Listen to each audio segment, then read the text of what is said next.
Hello everyone, welcome back to IMO Reviews. It's time to talk about Avatar 2, The Way of Water, and possibly become the most hated opinion on the internet. Good times ahead, directed by James Cameron and starring Sam Worthington, Zoe Saldana, Sigourney Weaver, Stephen Lang, and many, many more. This is the long-awaited sequel to the massive 2009 3D hit sensation, Avatar.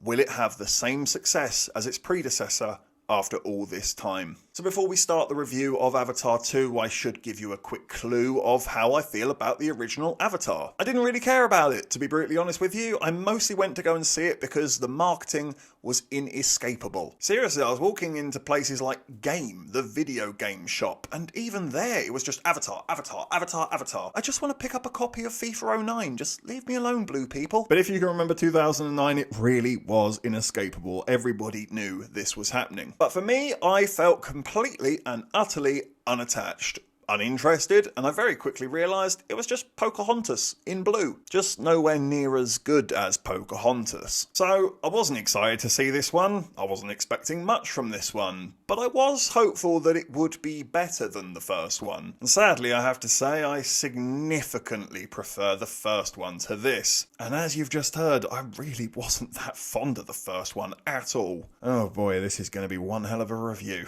But I will try and be positive about it. The list is going to be short, but I will try. And the positives I can offer for the film is that, on some level, it is quite impressive.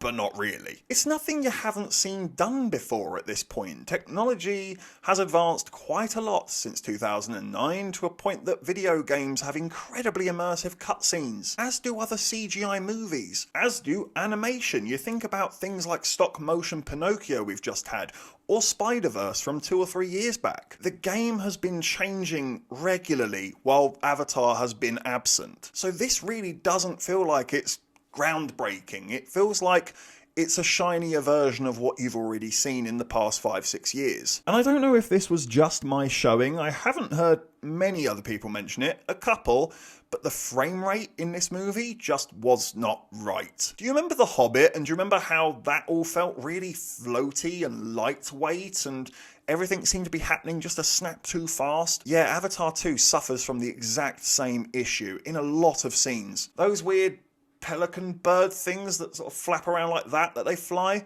There's scenes where they're like chasing each other on them, and it's just headache inducing how quickly they are just darting across the screen. The hair is flapping way too quick. It looks wrong. I do understand why The Hobbit did it. They were dipping their toe in the water and seeing if it worked, and sadly it didn't. So why James Cameron thinks he can make it work, I don't know, because he can't. Okay, I was mildly impressed in the odd shots here and there, mostly on close-ups of faces when you can see a little twitch of the nostril, or if someone snarls their teeth and you can see some saliva sticking between the tooth and the gum. I thought that was pretty impressive, I'll give it that. But was I sitting there going, oh my god, I've never seen anything like this ever in my life. James Cameron, stop it, you maniac. Like, no, I just sort of, to be honest, I sat there watching it like this.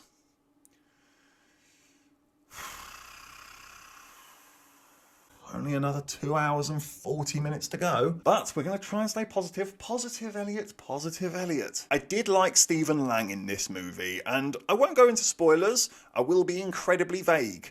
But his scenes and his storyline was the one I was most interested in. I think mostly because he was the only character who really had anything to do that offered weight or significance to the plot, because everyone else is just swimming around and mind raping the fish with their ponytails. It was weird in the first one, it's still weird here. The film definitely does have a good and positive message to state, and it does it quite effectively. In fact, that's probably the biggest compliment I can give the sequel. It definitely hits home more with its messaging here than it does in the first one. I'm gonna get slaughtered for this one, but the action was just okay. I don't want to say it was great or the best thing ever, because it didn't feel like that to me. It kind of felt fake, or like the action of a video game. There were no stakes, there was no danger, there was no complicated emotion to it, just good guys fight bad guys, and there's lots of bangs and crashes. But it's far from mind-blowing, and I'm under the impression that this movie is supposed to be mind-blowing, and yet my mind is very much still all intact. If anything, it's just pissed off. I love Zoe Saldana. Don't tell Mrs. IMO, but she's definitely on the celebrity crush list.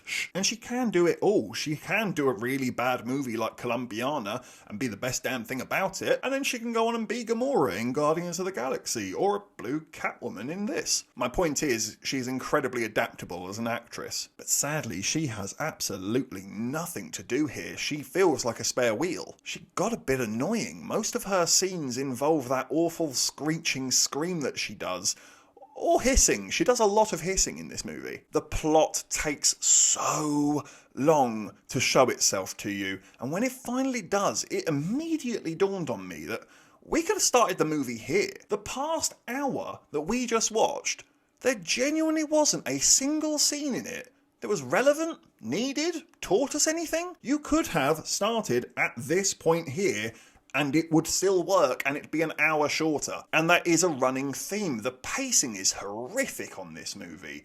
Each passing scene feels bloated, unnecessary. There's so much going on and barely any of it matters. Seriously, I think we have 4 subplots?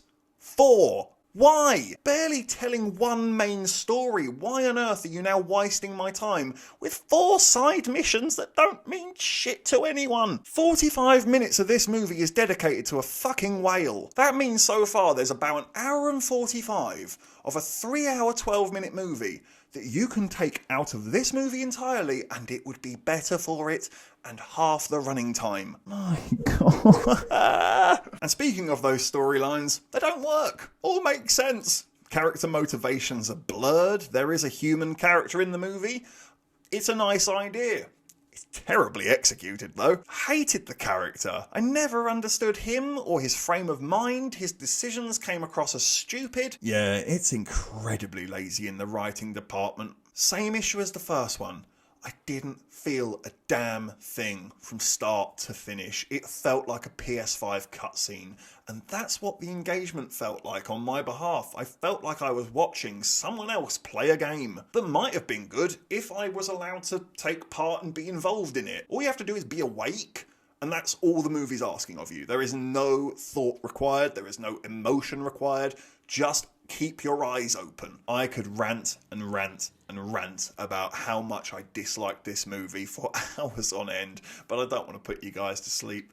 I'm going to give Avatar 2: The Way of Water a very controversial 2 out of 10. I was angry walking out of this one. I was bored by it. I didn't care. I wasn't immersed. I've been more immersed by Christmas adverts that are 30 seconds long. I felt conned. I felt ripped off. I paid my own money, my own hard-earned money, to watch a 4-hour-long tech demo that wasn't that impressive and had to suffer through one of the most incoherent, nonsensical stories of 2022 in the process. And where I think James Cameron is getting it wrong with the Avatar series is that he seems to focus on the technology and believing that the technology is what makes the story and the characters more immersive.